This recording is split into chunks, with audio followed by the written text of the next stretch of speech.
Hello everyone, Assalamu alaikum. Am I audible to all of you? Can someone please confirm on chat if you all can hear me?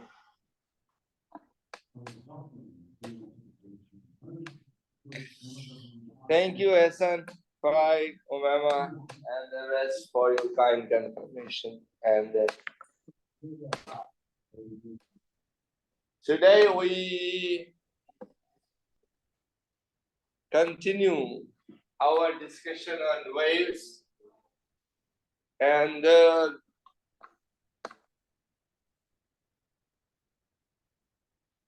we did this in the previous class. Okay, we tried to figure out if two waves with circular wavefronts meet, then at what point should we expect constructive interference, and at what point should we expect destructive interference? And we particularly talk about the your screen is lagging. The entire big brain of this sector. Am I lagging?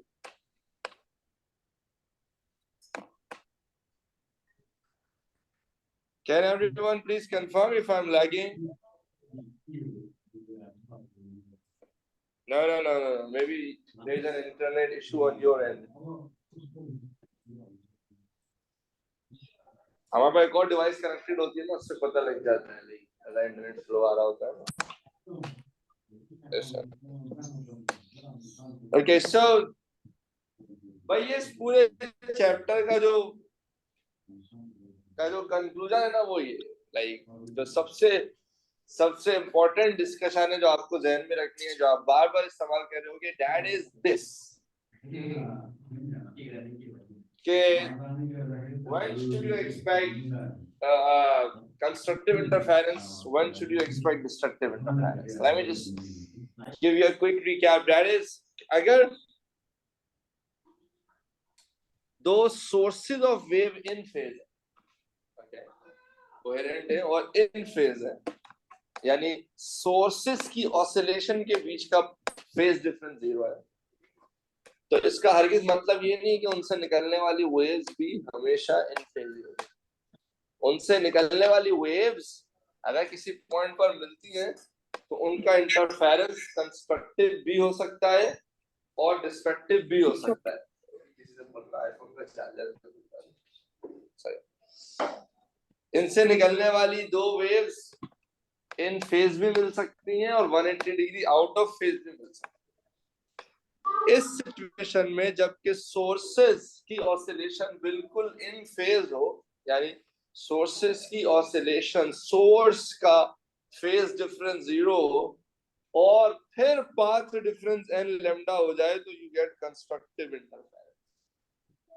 और अगर path difference n plus half lambda हो जाए तो you get a destructive interference where n is a whole number जो कि 0 से लेके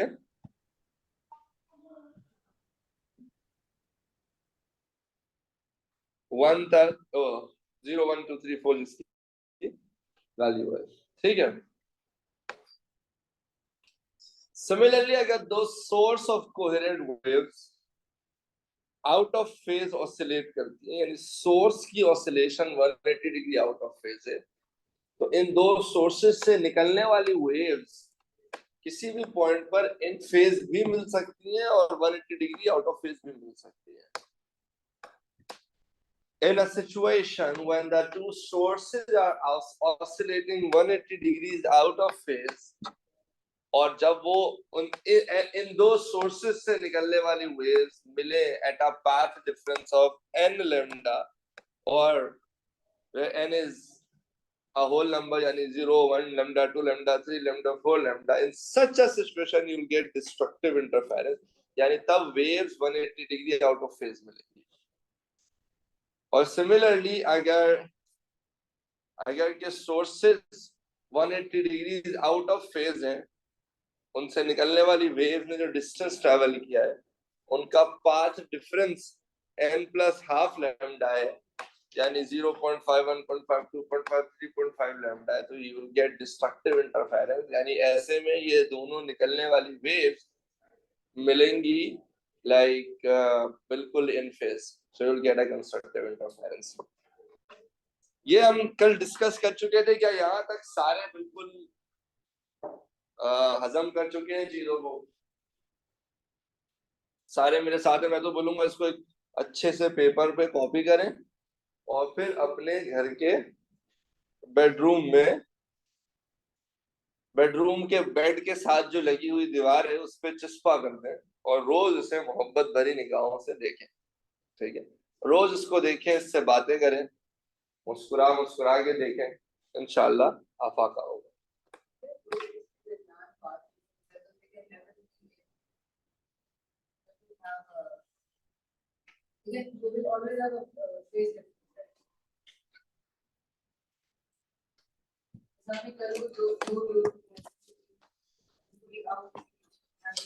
ये तो वो नहीं, ये तो ऐसा देखिए, चाहे सोर्सेज इन फेज ऑसिलेट करें, आउट ऑफ फेज ऑसिलेट करें, दोनों सोर्सेज हैं कोहेरेंट. नॉन कोहेरेंट वेव्स पे तो ये वाला रूल एप्लीकेबल ही नहीं है. जो एनी का फेज डिफरेंस कांस्टेंट ना हो ना, उन पे तो ये रूल एप्लीकेबल ही नहीं है ना. हाँ ना, उन पे आप इंटरफेरेंस कैसे कराओगे उनका? समझ लो, उनकी बस नॉर्मल सुपरपोजिशन हो जाएगी. बट इसीलिए तो सबसे पहले हमने कहा था कि सब की कंडीशन ये है कि वेव्स तो वैसे ही सोर्सेस का कोहेरेंट होना जरूरी, कांस्टेंट होना चाहिए फेज डिफरेंस. जैसे अगर 180 डिग्री तो थ्रू आउट 180 होना चाहिए, 0 तो थ्रू आउट 0 होना चाहिए.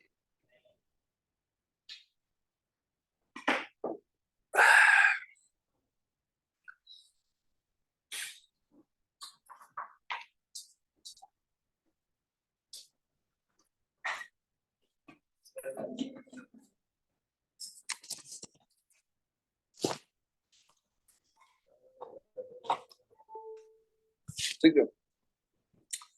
अच्छा भाई, याद करो बचपन के वो जमाना जब हमने तुमसे कहा था कि अगर वेव इस तरह से आए और सामने एक ओपनिंग आ जाए तो उस स्लिट से, उस ओपनिंग से ये वेव क्या हो जाती है?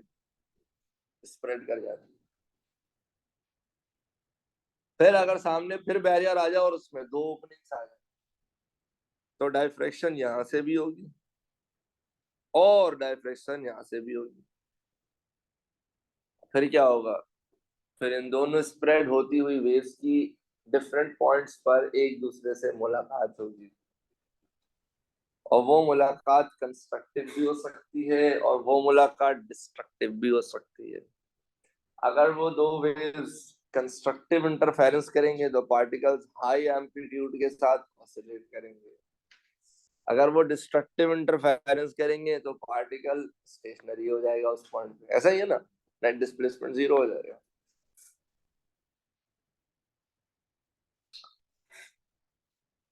असल में पूरा ही जा रही है, मैंने पूरा नहीं दिखाया. वैसे ये पूरा बनेगा, ऐसे ब्लू वाला भी ये पूरा ही बनेगा. ठीक है भाई. तो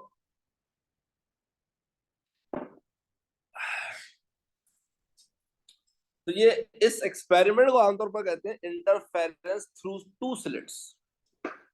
भाई एक एक स्लिट यहां पर है और एक स्लिट यहां पर है. दो ओपनिंग से आपने क्या किया? आपने वेव को स्प्रेड कराया.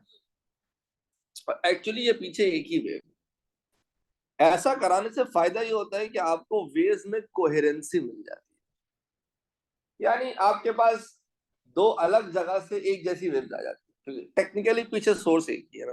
तो the only creativity in this idea is कि you have one wave but you have somehow made it possible to observe two same coherent waves coming from two different positions. Okay, whereas in actual they're the same waves. They are the coherent waves. Yeah, this is spreading is what we call as diffraction. और फिर इनकी मुलाकात होती है और इनमें constructive और destructive interference के पैटर्न्स बनना शुरू हो जाते हैं। ये एक्सपेरिमेंट आज से 100 साल पहले, थोड़ा ज्यादा ही कर लो बल्कि,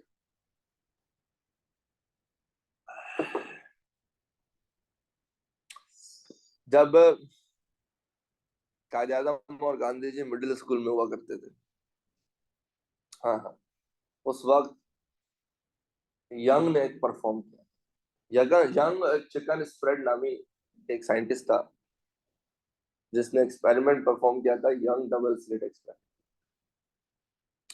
और उसने ये एक्सपेरिमेंट लाइट के साथ परफॉर्म किया था कि उसने पीछे एक मोनोक्रोमेटिक सोर्स ऑफ लाइट इस्तेमाल किया था। मोनोक्रोमेटिक का मतलब सिंगल कलर, सिंगल वेवलेंथ वाली light. Let's say you pick up yellow light, you pick up green light, जो भी आपके लिए आसानी है। और फिर उनको पहले एक सोर्स से डाइफ्रैक्ट कराया, फिर आगे जाके दो दो स्लिट थी वहां से वो डाइफ्रैक्ट हुए। और फिर क्या हुआ, लाइक डिफरेंट पॉइंट पे उनकी मुलाकात होना शुरू हो गई। तो सामने स्क्रीन पे ना हमें bright dark bright dark bright dark fringes बनना शुरू हो गए। जहां पर ब्राइटनेस आती थी ये वो हिस्सा था जिसपे हम कहते थे हुई है कंस्ट्रक्टिव इंटरफेरेंस। लाइट में कंस्ट्रक्टिव इंटरफेरेंस यही होगी ना, you will get a bright fringe. और लाइट में डिस्ट्रक्टिव इंटरफेरेंस यही होगी कि you will get a dark fringe. Net displacement zero light में क्या होगा, मतलब यही होगा कि ब्राइटनेस खत्म हो जाएगी। अच्छा है तुम लोग अपना अपना नंबर दे देना, मैं फोन में तुम लोग का पैकेज करा दूंगा, रात में आराम से बात करेंगे, अभी पढ़ाने में तो सही है। तो ब्राइट डार्क फ्रिंजेस जो है ना वो बनना शुरू हो गए। ठीक है,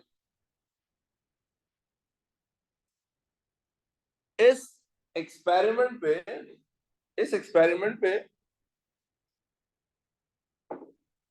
young was awarded Nobel prize for in physics for that year. So light का इंटरफेरेंस कराकर आपका experiment Nobel prize winning experiment बन गया। उसकी एक बहुत बड़ी वजह थी, उस जमाने में एक बहुत बड़ी जंग चल रही थी कि लाइट पार्टिकल है या वेव।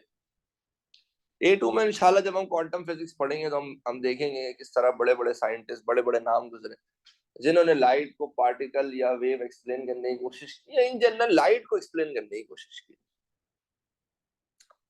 अब ये जो डाइफ्रैक्शन और इंटरफेरेंस है ना, ये प्योर वेव प्रॉपर्टीज है, ये पार्टिकल की प्रॉपर्टीज नहीं है। ये प्योर वेव प्रॉपर्टीज है कि किसी स्लिट से जाके स्प्रेड हो जाना या दो वेव्स का मिलके कंस्ट्रक्टिव या डिस्ट्रक्टिव इंटरफेरेंस के पैटर्न्स बनाना, ये प्योर वेव प्रॉपर्टी है। तो जब young was successful in demonstrating interference and diffraction in light, तो इसका मतलब he was successful in coming up with a strong evidence that light is a wave. समझ रहे हैं मेरी बात? और आज तक फिजिक्स की हिस्ट्री में इस एक्सपेरिमेंट को एक बहुत बहुत पावरफुल एविडेंस के तौर पे ट्रीट किया जाता है as in explanation to the fact that light is a wave. And not only he just performed this experiment, but also he was able to come up with an equation to calculate the wavelength of the light जिसका आप interference करा के bright dark fringes बना रहे हैं. So it was actually a very convincing experiment that required a lot of out of the box thinking. If you go back 100 years back, and with the kind of limited resources they had, this was a well-deserved Nobel Prize win for young chicken spread. सही है, मुझे उसका पूरा नाम नहीं पता है तो मैं उसको प्यार से यंग चिकन स्प्रेड बोल देता हूँ। तो इसको समझते हैं। आपके पास ये दो स्लिट्स हैं और इन दो स्लिट से वेव आ रही है सामने, और बिल्कुल दोनों स्लिट के सेंटर पे आप क्या एक्सपेक्ट करें? एक ब्राइट फ्रिंज या एक डार्क फ्रिंज, यानी यहाँ पे आप कंस्ट्रक्टिव इंटरफेरेंस एक्सपेक्ट करेंगे या डिस्ट्रक्टिव इंटरफेरेंस एक्सपेक्ट करेंगे? हाँ भाई, भाई मेरे को सर्दी लग रही है, मैं बंद।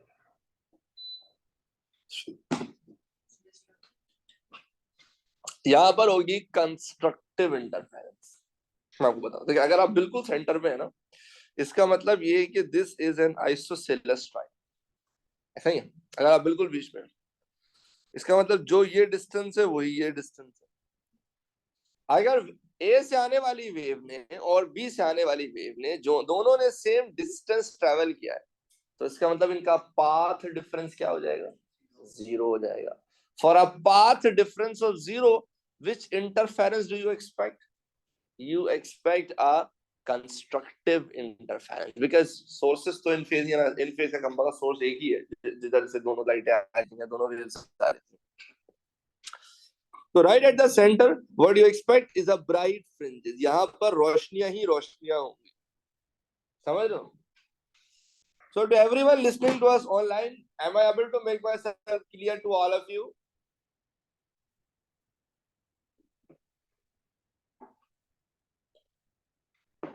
Please get acknowledgement guys. अच्छा भाई, अब ये जो बिल्कुल सेंटर है, इससे अगर आप जरा सा ऊपर चले जाते तो आपको मिलेगा डार्क फ्रिंज। जरा सा ऊपर जाओगे तो the wave coming from A has covered lesser distance than the wave coming from B वाले ने ज्यादा डिस्टेंस ट्रैवल किया, ऊपर चले गए ना। ऐसे में जो पाथ डिफरेंस अगर पहले 0 था तो जरा सा ऊपर जाके 0.5 हो जाएगा। जब पाथ डिफरेंस 0.5 लैम्डा होगा तो इंटरफेरेंस कौन सा होगा? इंटरफेरेंस कौन सा होगा? डिस्ट्रक्टिव इंटरफेरेंस होगा। और आपको क्या मिलेगा? आपको आपको एक डार्क फ्रिंज मिलना शुरू हो जाएगी, ठीक है? उससे आप जरा सा ऊपर जाएंगे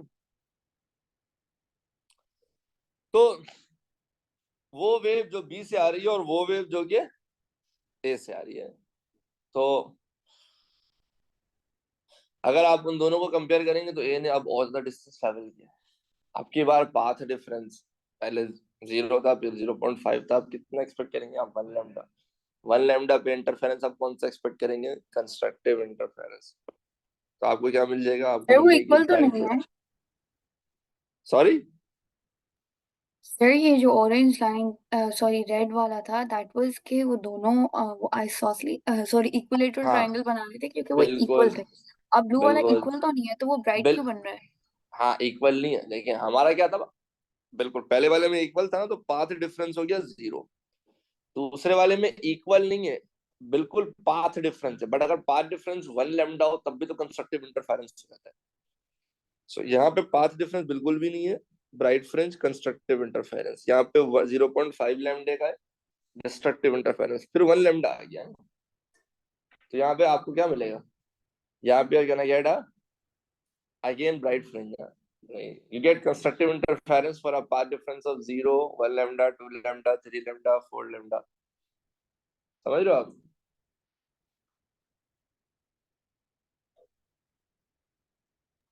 और 1.5 पे क्या होता है? 1.5 पे फिर डिस्ट्रक्टिव हो जाएगा, 2 पे फिर कंस्ट्रक्टिव, 2.5 पे फिर डिस्ट्रक्टिव, फिर 3 पे कंस्ट्रक्टिव। तभी तो हमें ब्राइट डार्क फ्रिंजेस के पैटर्न मिलेंगे सामने। समझ रहे हो? मैं लिख देता हूँ यहाँ पे पाथ डिफरेंस कितना है भाई?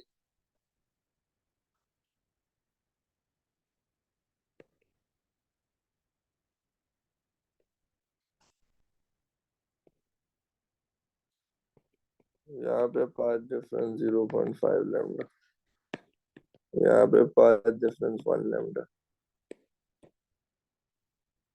इस केस में पाथ डिफरेंस 1.5 lambda. इस केस में path difference 2 lambda and so on. No, we are not assuming this path difference. भाई ऐसा ही होगा ना, सेंटर में 0 होगा, उससे जरा सा ऊपर जाके पहले 0.5 आएगा, फिर ही 1 लैम्डा का पार्ट डिफरेंस आएगा, फिर 1.5 लैम्डा का आएगा, फिर ही 2 लैम्डा का पार्ट डिफरेंस आएगा ना.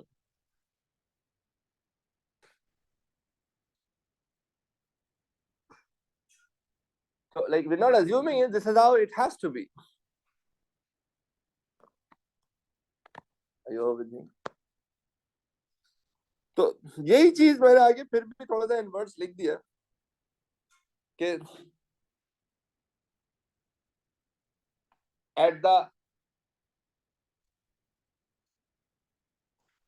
at the center of the screen, the two waves coming from slit A and B have traveled the same distance, so their path difference is 0 and hence a bright fringe यानी constructive interference will be observed. जो हमने बिल्कुल centre वाले की बात की थी, उसको उन्होंने जो बिल्कुल सेंटर, जिसका हमने पी नाम रखा था, आई थिंक सही है.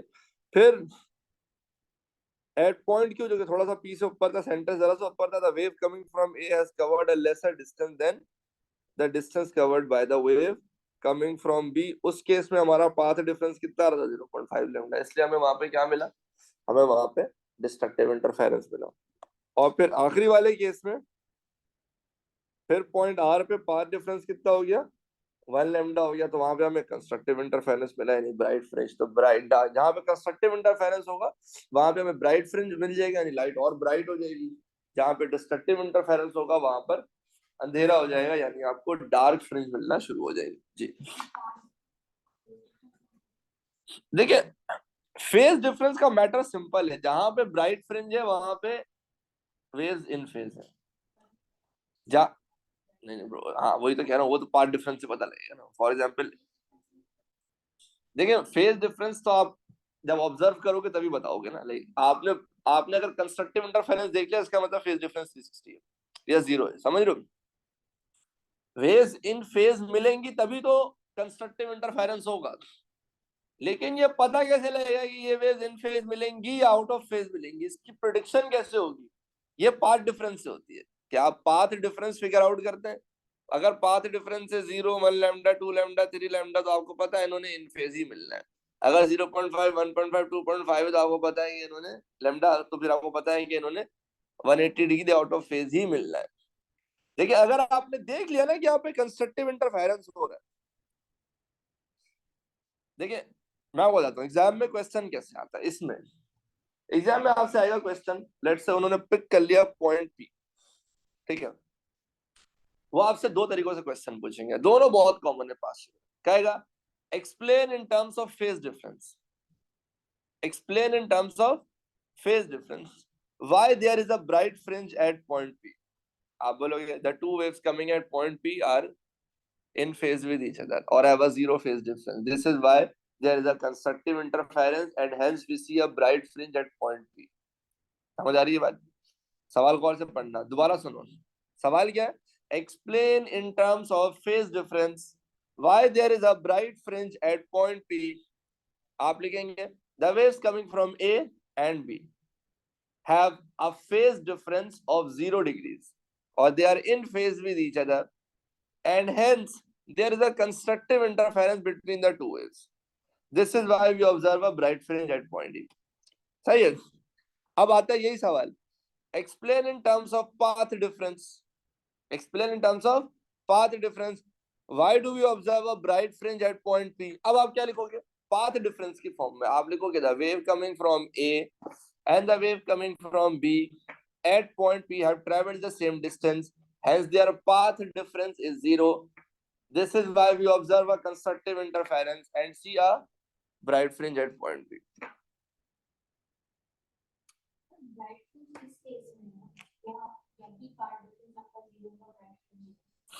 पाथ डिफरेंस जब भी 0 होता है तब ब्राइट फ्रिंज ही बनता है, यानी कंस्ट्रक्टिव इंटरफेरेंस ही होता है.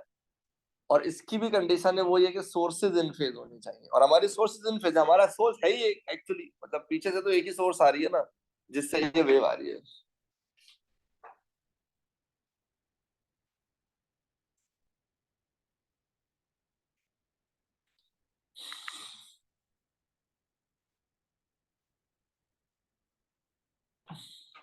ठीक है भाई। अब जरा कुछ यहां से, व्हाई इज इट ब्राइट का मतलब कंस्ट्रक्टिव इंटरफेरेंस हो गया। Sir does the angle from A and B affect where the bright fringe form and the intensity of the bright fringes. Angle पे भी डिपेंड करता है, बट यूजुअली एंगल की terms में वो पूछते नहीं है। वेरिएशन तो बहुत सारी है, अभी वेरिएशन से बात करेंगे। मैं तो अभी सिंपल स्टेट एक्सपेरिमेंट की बात कर रहा हूँ कि यहाँ पर क्या रहा, बाकी वेरिएशन बहुत सारी हैं, अभी हम उससे बात करेंगे आगे जाके। अच्छा भाई, what is fringe? Fringe is ये जो स्पॉट्स बन रहे हैं ना, ब्राइट डार्क स्पॉट्स जो बनने से फ्रिंज कहते हैं। एक्चुअली ये जो हमें आउटपुट मिलता है ना, वो ऐसा मिलता है। एक्चुअली हमें ये नजर आता है, नहीं देख लो, ये जो सामने नजर आ रहा है ना स्क्रीन पे, आपको ये नजर आता है। फॉर एग्जाम्पल अगर आप येलो लाइट से परफॉर्म करोगे ना, तो आपको ब्राइट डार्क फ्रिंजेस इस तरह से नजर आए।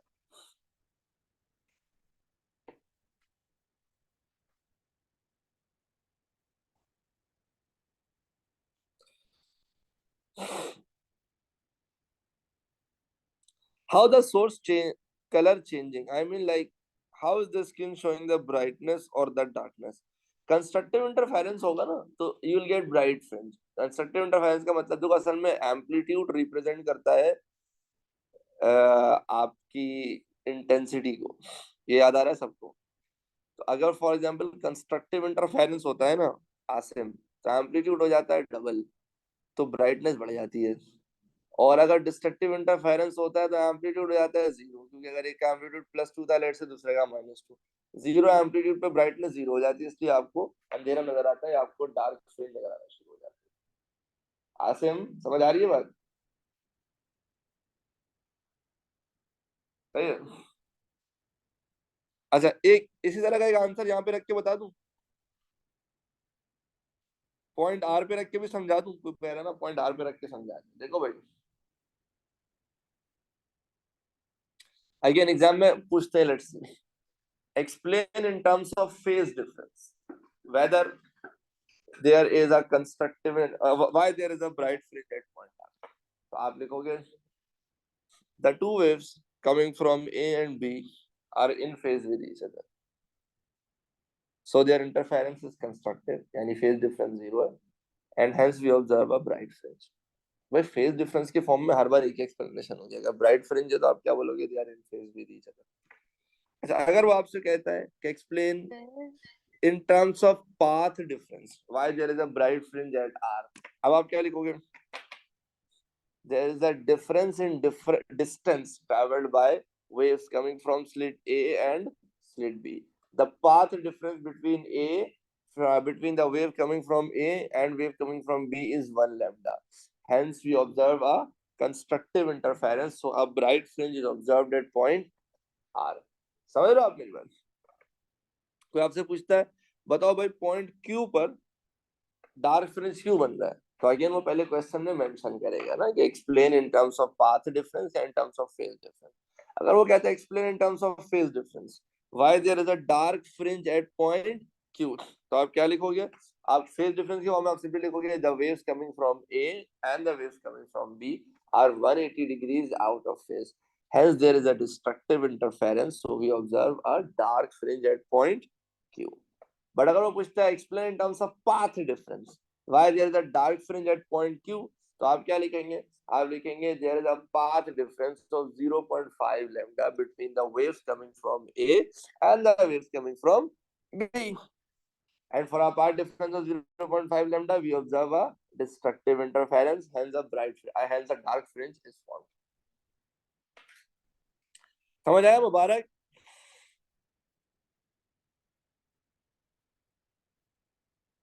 हाँ, दैट्स अ सेपरेट डिस्कशन कि जैसे सेंटर पे सबसे ज्यादा यानी ब्राइट फ्रिंज भी सबसे ज्यादा ब्राइट सेंटर पे होता है, ऊपर जाके ब्राइटनेस थोड़ी सी और कम हो जाती है, क्योंकि जाहिर सी बात है आप सोर्स से दूर जाते जा रहे हो। दैट्स अ सेपरेट डिस्कशन, वो अभी मैं इंक्लूड करना नहीं चाह रहा, क्योंकि अभी मैं सिर्फ फेज डिफरेंस और पार्ट डिफरेंस समझाना चाह रहा हूँ। सही है? हाँ बिल्कुल, अभी हम कंपैरेटिव इंटेंसिटी पे भी बात करेंगे, ठीक है?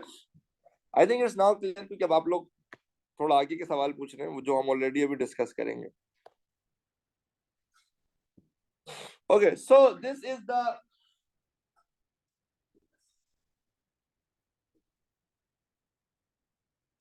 This is the experimental setup. Monochromatic, mono का मतलब होता है सिंगल, और क्रोम का मतलब होता है कलर. फिजिक्स में chrome, every colour of light corresponds to a particular wavelength. तो जब वो आपसे कहते हैं मोनोक्रोमैटिक लाइट, तो उसका मतलब वो आपसे कहना चाह रहे हैं लाइट जिनकी वेवलेंथ कांस्टेंट हो, सेम हो, एक जैसी हो. तो पहले आपने सिंगल स्लिट स्प्रेड कराया, फिर ये आपके पास दो स्लिट्स आ गए, फिर यहाँ से आके सामने जो आपको पैटर्न मिलेगा वो ऐसे मिलेगा. अब what Lenz, oh, क्या कहते हैं, Lenz कह रहा हूँ, what Young did was he came up with an equation which was lambda is equals to ax upon d. अब यहाँ पे a का मतलब क्या है? इसमें a का मतलब है स्लिट सेपरेशन, यानी दो स्लिट्स के सेंटर्स के बीच का डिस्टेंस. इस डिस्टेंस को बढ़ाया भी जा सकता है और इस डिस्टेंस को कम भी किया जा सकता है. ठीक है, स्लिट्स को करीब ले आए, स्लिट्स को दूर लेके चले. तो a is the slit separation. Capital D is the distance from, यानी जो आपके सामने स्क्रीन है और जो आपकी स्लिट है उनके बीच का डिस्टेंस. इसको भी कम किया जा सकता है और बढ़ाया भी जा सकता है. तो that is distance from slit to screen. Whereas x is fringe spacing. fringe का मतलब ये जो आपके सामने नजर आ रहा है ना, ब्राइट फ्रिंज और फिर डार्क फ्रिंज और फिर ब्राइट फ्रिंज, इनकी स्पेसिंग, यानी एक ब्राइट फ्रिंज दूसरे ब्राइट फ्रिंज से कितना दूर है. तो ये जो डिस्टेंस होता है ना between two consecutive bright fringes, this is x. समझ, इसे क्या कहते हैं, इसे x कहते हैं, which is, मतलब इसका नाम है फ्रिंज स्पेसिंग, जिसका मतलब है distance between the centres of the two bright fringes और centres of the two dark fringes. ठीक है. This is capital D, which is distance from slit to screen, perpendicular distance, कि आपकी स्क्रीन स्लिट से कितनी दूर है या कितनी करीब है. Whereas this is small a, which is called the slit separation, यानी दोनों स्लिट्स के, जो आपने डबल स्लिट यूज किया, उनके सेंटर्स के बीच का distance, this is called slit separation. तो ये हो गया x, ये हो गया d, ये हो गया a. ये ax अपॉन d इस फॉर्मूले में पुट करके इन तीनों की वैल्यूज, तीनों ही लेंथ है, ठीक है, तीनों ही लेंथ की वैल्यूज है, इन तीनों की वैल्यू को पुट करके आप निकाल सकते हैं वेवलेंथ की वैल्यू, वो लाइट की वेवलेंथ जिसको आप यहाँ पर भेज के इंटरफेरेंस करवा रहे हैं.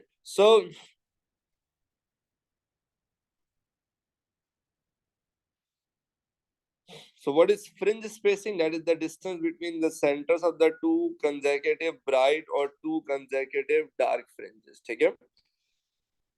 A is slit separation, which is distance between the centers of the two slits. ठीक है. अच्छा, लेमडा बराबर है ax अपॉन d के, तो x बराबर हो गया लेमडा d अपॉन a के. सही है. अच्छा, इस इक्वेशन की डेरिवेशन हमारे सिलेबस का पार्ट नहीं, तो I will not be talking about it.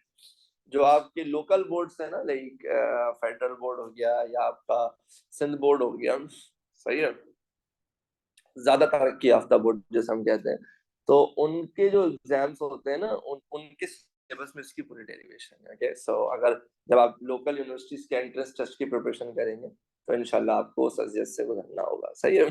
अच्छा, अब इसमें वैसे तो बहुत कुछ पूछते हैं इसके हवाले से. एग्जामिनर का one of the most favourite topic है double slit interference through two slits in your exam.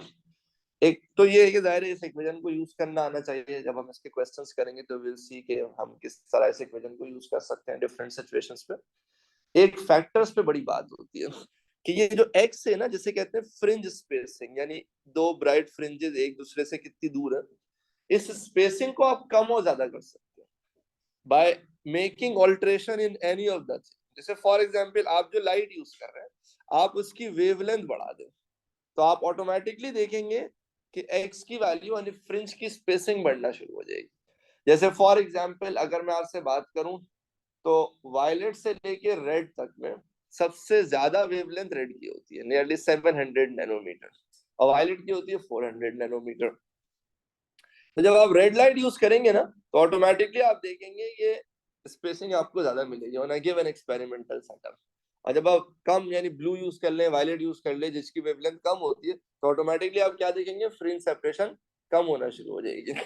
Similarly, this is capital D, which is the distance from slit to screen. समझ लो, स्लिट से लेके स्क्रीन तक का distance. तो that is like that is what we call as capital D. इसको भी आप कम और ज्यादा कर सकते हैं. तो अगर आप स्क्रीन से स्लिट का डिस्टेंस बढ़ा देंगे, यानी कैपिटल डी की वैल्यू बढ़ा देंगे, तो ऑटोमेटिकली आप देखेंगे फ्रिंज स्पेसिंग बढ़ जाएगी। देखिए ना, ये दोनों न्यूमरेटर में है ना, तो जैसे जैसे आपकी स्क्रीन दूर होती जाएगी वैसे वैसे आप देखेंगे फ्रिंज की स्पेसिंग बढ़ती जाएगी, यानी ब्राइट फ्रिंजेस या डार्क फ्रिंजेस एक दूसरे से और दूर होते जाएंगे। जैसे जैसे आपकी स्क्रीन इन दोनों स्लिट्स के करीब आती जाएगी वैसे वैसे आप क्या देखेंगे कि लाइक आपको क्या कहते हैं, आपकी जो स्पेसिंग है वो कम होना शुरू हो जाएगी, यानी ब्राइट फ्रिंजेस या डार्क फ्रिंजेस एक दूसरे के करीब आना शुरू हो जाएंगे। फिर सिमिलरली एक और चीज है, जैसे हम कहते हैं क्या कहते हैं, slit separation, which is simply the distance between the centers of the two slits. Again, इसको भी आप कम और ज्यादा कर सकते हैं, बट यहाँ पे हिसाब उल्टा है। अगर आप स्लिट सेपरेशन को बढ़ाते हैं, अगर आप स्लिट सेपरेशन को बढ़ाते हैं तो फिर लाइक जो स्पेसिंग है उसकी वैल्यू क्या हो जाएगी, उसकी वैल्यू कम हो जाएगी। आप देखेंगे कि आपकी जो ब्राइट फ्रिंजेस है वो करीब आना शुरू हो जाएंगी एंड वाइस वर्सा। अगर आप इसको कम करते हैं तो ऑटोमेटिकली आपकी फ्रिंज स्पेसिंग बढ़ना शुरू हो जाएगी। The reason why this experiment was given a Nobel Prize was because हमें एक बहुत जबरदस्त तरीका मिल गया था इलेक्ट्रोमैग्नेटिक वेव्स की वेवलेंथ निकालने का। एटलीस्ट जो भी विजिबल रेंज में लाइट है, अगर मैं उसकी वेवलेंथ निकालना चाहता हूँ, अनलाइक वाटर वेव्स या वेव्स इन अ रोप जहाँ पे स्केल रख के भी वेव की वेवलेंथ निकाल सकते हैं, this was a difficult task in case of क्या कहते हैं, इलेक्ट्रोमैग्नेटिक रेडिएशन। अच्छा, हमारे सिलेबस में ये कभी भी यंग डबल स्लिट के नाम से नहीं पढ़ाया जाता। हमारे सिलेबस में जब भी पढ़ाया जाता है तो पढ़ाया जाता है interference through two slits, because वो लाइट के ऊपर जरूरी नहीं है कि वो ये एक्सपेरिमेंट परफॉर्म करे। पास्ट पेपर्स में आप देखेंगे यही एक्सपेरिमेंट साउंड के ऊपर परफॉर्म किया गया कि भाई दो साउंड वेव्स थे और स्लिट स्लिट छोड़ो, बस दो सोर्सेस थे और दोनों कोहेरेंट सोर्सेस थे, एक जैसी वेव प्रोड्यूस कर रहे थे और ना थ्रू आउट यहाँ पर डिफरेंट पॉइंट्स पे ना उन्होंने सेंसर्स लगाए हुए होते। तो क्या कहते हैं भाई, एक पॉइंट है बिल्कुल सेंटर पे, आप जब सेंसर को अटैच करोगे ना तो आपको हाई एम्पलीट्यूड साउंड सुनाना शुरू हो जाएगा, फिर बीच में एकदम साउंड खत्म हो जाएगी। जिस पॉइंट पर साउंड नहीं आ रही होगी वो कौन सा पॉइंट होगा, जहां पर डिस्ट्रक्टिव इंटरफेरेंस हो रहा होगा, और जहां पे कंस्ट्रक्टिव इंटरफेरेंस होगा वहां पे साउंड ज्यादा नजर आ रही होगी। समझ रहे हो आप मेरी बात, या सारा सुनाई दे रही होगी, आपका जो डिटेक्टर होगा वो ज्यादा एम्पलीट्यूड डिटेक्ट कर रहा होगा। सही है। तो ये एक्सपेरिमेंट अगर विजिबल लाइट के अलावा किसी और लाइट के साथ किया जाए, for example other than the visible spectrum, जैसे फॉर एग्जाम्पल इंफ्रारेड के साथ परफॉर्म किया जाए, किसी दूसरे के साथ परफॉर्म किया जाए, तो वहां पर क्या करते हैं, वहां पे जाहिर नजर तो नहीं आता क्योंकि दे आर नॉट विजिबल, तो वहां पर दूसरे तरीके होते हैं, इलेक्ट्रोमैग्नेटिक वेव्स के सेंसर्स होते हैं जिनको प्लेस किया जाता है और सीआरओ से डिटेक्ट किया जाता है। तो अगर हमें जीरो इंटेंसिटी मिल रही होती है इसका मतलब हम पकड़ लेते हैं कि वो पॉइंट है जहाँ पे डिस्ट्रक्टिव इंटरफेरेंस है, और अगर हमें हाई इंटेंसिटी मिल रही होती है तो इसका मतलब हम पकड़ लेते हैं कि ये वो पॉइंट है जहां पर हमें कंस्ट्रक्टिव इंटरफेरेंस मिलेगा। समझ रहे हो आप मेरी बात, यहाँ तक सारे क्लियर है, यहाँ तक सब मेरे साथ है। सर इंटेंसिटी वाला बताएं। अच्छा, जहाँ पे जीरो इंटेंसिटी होगी वहाँ पे जो है डार्क वो बनेगा एरिया, दैट्स डिस्ट्रक्टिव इंटरफेरेंस। थोड़ा सा जोर से बोलेंगे, जहाँ पे इंटेंसिटी जीरो होगी दैट इज डिस्ट्रक्टिव इंटरफेरेंस, जहाँ हाँ, पे और वो इंटेंसिटी हाई डार्क होगी डार्क स्पॉट बनेगा वहाँ पे। हाँ, लाइट के केस में तो नजर आ जाएगा ना डार्क स्पॉट, बिल्कुल सही एग्जैक्टली सही वहां सही। तो और साउंड बस के वही। केस में? साउंड के केस में आप सेंसर लेके जाएंगे, जो साउंड का सेंसर होता है ना उसको, माइक ओके। जैसे आप कह लो, माइक को आप प्लेस करोगे, ठीक है, तो अगर जहाँ पे आपको ज्यादा लाउडनेस नजर आ रही होगी साउंड में, इसका मतलब ये हाई इंटेंसिटी वाली जगह है, यहाँ पे constructive what if you interference. Water wave?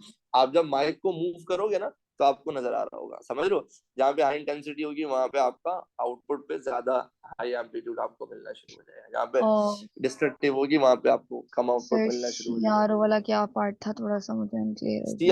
CRO आमतौर पर कहाँ, सीआरओ साउंड में भी यूज कर सकते हैं कि आप साउंड को जो डिटेक्ट करता है ना माइक्रोफोन, उसको आप सीआरओ से कनेक्ट कर दें ओके ताकि आपको वो आउटपुट पे वेव फॉर्म बनाना शुरू कर दे। ओके। सही है। और अगर सर ये वाटर वेव होती? वाटर वेव होगी तो वाटर वेव में तो आपको वैसे ही नजर आ जाएगा, लाइक एग्जाम में पूछते हैं ना, in case of water wave बोलेंगे explain what will be observed. अच्छा, इसमें भी ना एग्जामिनर्स ट्रिक करते हैं, जिसकी कोई तुक नहीं है बट करते हैं। जैसे एग्जाम में लिखेंगे explain what will be observed eight let's say point P, आपने पूरा पार्ट डिफरेंस निकाला, आपने पार्ट डिफरेंस निकाल के बता दिया भाई यहाँ पे हमें मिलेगा डिस्ट्रक्टिव इंटरफेरेंस, ऑब्जर्वेशन वो बतानी? आपका वो आपका 1 मार्क काट लेगा, कहेगा नहीं ऑब्जर्व क्या होगा ये बताओ। ऑब्जर्व का मतलब ये कि आप बताओ कि यहाँ पे जो पार्टिकल होगा ना वो स्टेशनरी हो जाएगा। समझ रहे हो आप मेरी बात? बिकॉज डिस्ट्रक्टिव इंटरफेरेंस है ना, दोनों वेव्स में अगर एक का डिस्प्लेसमेंट +2 है, दूसरी का डिस्प्लेसमेंट -2 होगा डेफिनेटली, जिसकी वजह से पार्टिकल का नेट डिस्प्लेसमेंट 0 होगा। तो जिस पॉइंट पे डिस्ट्रक्टिव इंटरफेरेंस होगा ना, वहां पे एक्चुअली आपको पार्टिकल स्टेशनरी नजर आ रहा होगा, और उसके थोड़े से आगे आपको पार्टिकल हाई एम्पलीट्यूड के साथ ऑसिलेट करता हुआ नजर आ रहा होगा। That would be the point where you will be observing a constructive interference, where you see particles oscillating at high amplitude. And for destructive interference, you will see particles stationary at that position. Make sense? Yes, sir. And for waves जो ना सुनाई दे सकती है ना दिखाई दे सकती है, जैसे इलेक्ट्रोमैग्नेटिक वेव्स जो कि विजिबल स्पेक्ट्रम में भी नहीं है, ना वो दिखाई देंगी ना वो सुनाई देंगी क्योंकि आवाज तो है नहीं, तो उसके भी सेंसर्स आते हैं जिनको आप प्लेस कर दो ना और उसको आप सीआरओ से कनेक्ट कर दो, तो वो आपको प्रॉपर एम्पलीट्यूड दिखाना शुरू कर देंगे स्क्रीन पे ना, लाइक पूरा सिग्नल दिखाना शुरू कर देंगे कि सिग्नल किस तरह से आ रहा है। तो अगर बिल्कुल जीरो सिग्नल आ रहा है ना, यानी जीरो डिस्प्लेसमेंट आ रहा है आपके सीआरओ पे, 0 वोल्टेज आ रहा है, इसका मतलब यही है कि यहाँ पर डिस्ट्रक्टिव इंटरफेरेंस हो रहा है। और अगर एकदम से जरा सा आप आगे गए और आप देखेंगे सीआरओ पे हाई एम्पलीट्यूड आना शुरू हो गया, इसका मतलब this is that point where you are observing a constructive interference. क्या बात समझ आती है आप सबको?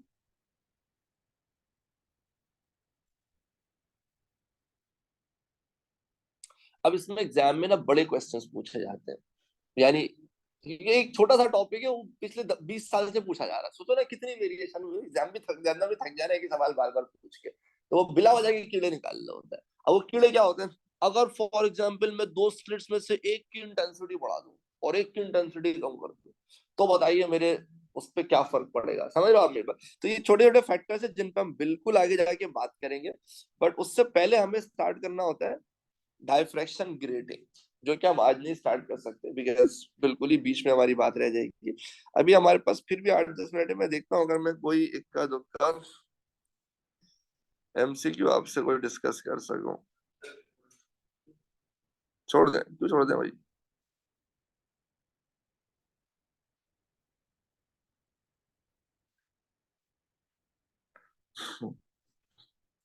Sir, आपके पास टॉपिकल्स हैं? मेरे पास या मैं तो रीड एंड राइट पब्लिशर के ही सजेस्ट करता हूँ। अब वैसे हैं आपके पास? आपके वाले? नहीं वही यूज करते हैं, मैंने बनाई ही नहीं है, री इन्वेंटिंग द व्हील का कभी शौक ही नहीं है। जिस बनी बनाई है ये देखो, इसको जरा देखो, इस क्वेश्चन को, इसमें देखो दो बिल्कुल आइडेंटिकल लाउड स्पीकर है ना, मतलब दो बिल्कुल कोहेरेंट सोर्सेज होते हैं। अच्छा, इसका हम मिलेगा सर, उन्होंने भी क्लास ली बिल्कुल क्या है चार्जिंग ला दे तुम नहीं नहीं।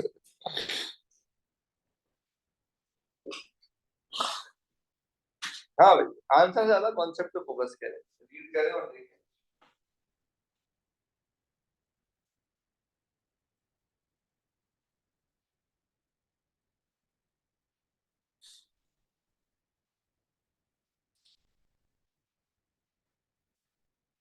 जो भी आंसर सी बताएगा वो साथ में उसकी एक्सप्लेनेशन भी देगा।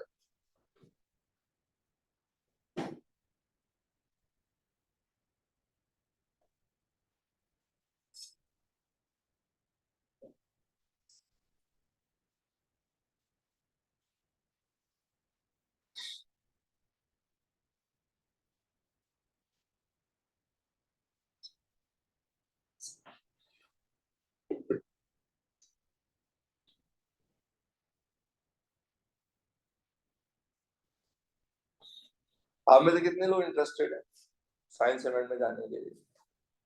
आप आप क्यों?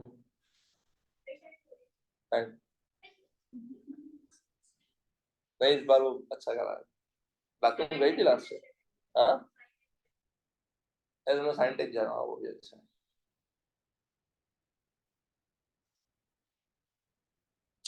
ओए ओए मनाहिल, क्या बात है, क्या बात है भाई, क्या बात है। देखिए सबसे पहले तो एक चीज समझ लो, जैसे लाइट के केस में था ब्राइट डार्क ब्राइट, यहाँ पर क्या है, लाउड क्वाइट लाउड। लाउड का मतलब कंस्ट्रक्टिव इंटरफेरेंस, क्वाइट का मतलब डिस्ट्रक्टिव इंटरफेरेंस। वहां पर x का मतलब था distance between two bright fringes या distance between two dark fringes. यहाँ पे x का मतलब होगा distance between centres of the two loud region और centres of the two dark, वो क्या कहते हैं, क्वाइट रीजन। ठीक है, तो भाई देखो लेमडा बराबर है ax अपॉन डी के, तो x बराबर है lambda upon lambda D upon A के। अच्छा भाई, अब आपने क्या करना है, लाइक वन बाय वन देखना है कि आप डिस्टेंस बिटवीन लाउड रीजन को रिड्यूस करना चाह रहे हो, यानी आप x को कम करना चाह रहे हो। उसके कुछ तरीके उन्होंने बताए। उसने कहा distance decrease the distance A between the speaker. देख रहे हो ये जो दो स्पीकर के बीच का डिस्टेंस है वो ए, इत्तेफाक से हम भी उसको ए से ही रिप्रेजेंट करते हैं अपने फॉर्मूले में। तो लेकिन अगर आप इसको कम करोगे तो x क्या हो जाएगा, x तो बढ़ जाएगा। हमें x बढ़ाना नहीं है, हमें क्या करना है, x कम करना है ना, जिसे फ्रिंज स्पेसिंग कहते हैं, वो हमें कम करना है। ठीक है, increasing the distance D, again आप डी को जब इंक्रीज करोगे तो भी x की वैल्यू क्या हो जाएगी, बढ़ जाएगी। हमें तो x कम करना है, इसका मतलब a और b में तो हमारी बात नहीं बनेगी। इंक्रीजिंग द फ्रीक्वेंसी, अच्छा वैसे तो फ्रीक्वेंसी नजर नहीं आ रहा है, बट हमें पता है v is equal to f lambda, तो v upon f is equal to lambda. अगर आप like for all the electromagnetic wave speed तो कांस्टेंट होती है ना, अगर आप फ्रीक्वेंसी को बढ़ाते हो तो वेवलेंथ क्या हो जाती है, कम हो जाएगी। और जब आप लेमडा को कम करोगे तो ऑटोमेटिकली एक्स भी क्या हो जाएगा, कम हो जाएगा, क्योंकि एक्स और लेमडा एक दूसरे से बिल्कुल डायरेक्टली प्रोपोर्शनल है। तो yes, increasing the frequency means you have decrease the wavelength, and decreasing the wavelength का मतलब ऑटोमेटिकली क्या हो जाएगा, एक्स की वैल्यू कम हो जाएगी, यानी फ्रिंज स्पेसिंग यानी डिस्टेंस बिटवीन लाउड स्पॉट्स या डिफरेंस बिटवीन क्वाइट रीजन्स की वैल्यू कम हो जाएगी। Increasing the output power from the audio frequency source, नहीं, अगर आप पावर बढ़ा दोगे ना तो उससे लाउड रीजन और लाउड हो जाएगा और क्वाइट रीजन और नहीं, क्वाइट रीजन पहले भी क्वाइट था, वो अब भी क्वाइट ही रहेगा, सही है, बट लाउड रीजन और लाउड हो जाएगा। Examiner is son of a genius, वो अक्सर ये बात पूछता है ना कि लाइक एक अगर हमने इंटेंसिटी दोनों तरफ बढ़ा दिए तो आप बताएं फ्रिंजेस पे क्या फर्क पड़ेगा। भाई इंटेंसिटी से फ्रिंज की स्पेसिंग पे तो कोई फर्क नहीं पड़ता, लेकिन हाँ जो ब्राइट फ्रिंज है वो और ब्राइट हो जाएगा और जो डार्क फ्रिंज है वो डार्क ही रहेगा। जब आप लिखते हो ना dark fringe will be more darker या विल बी डार्कर, तो एग्जामिनर क्या दिया तो उसमें वो मार्क काटता है, कहता है भाई एक चीज डार्क है ना मतलब जीरो इंटेंसिटी है, वो पहले भी जीरो थी अब भी जीरो रहेगी ना, नहीं और थोड़ी डार्क हो जाएगी। समझ रहे हो, नेगेटिव में तो डार्कनेस नहीं होती ना, समझ रहे हो।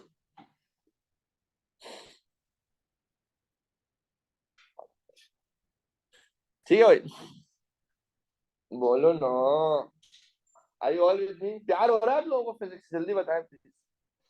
प्लीज से yes sir, we are following in love with physics, physics is everything for us, please please से yes.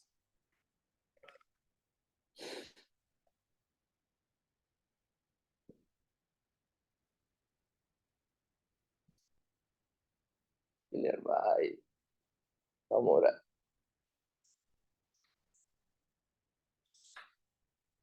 Not everyone can express their love, today I have found it, all of you love physics, but somehow you feel reluctant in expressing your love for physics. No problem, शर्म आ जाती है लोगों को सबके सामने इस तरह बोलने से, कोई बात नहीं।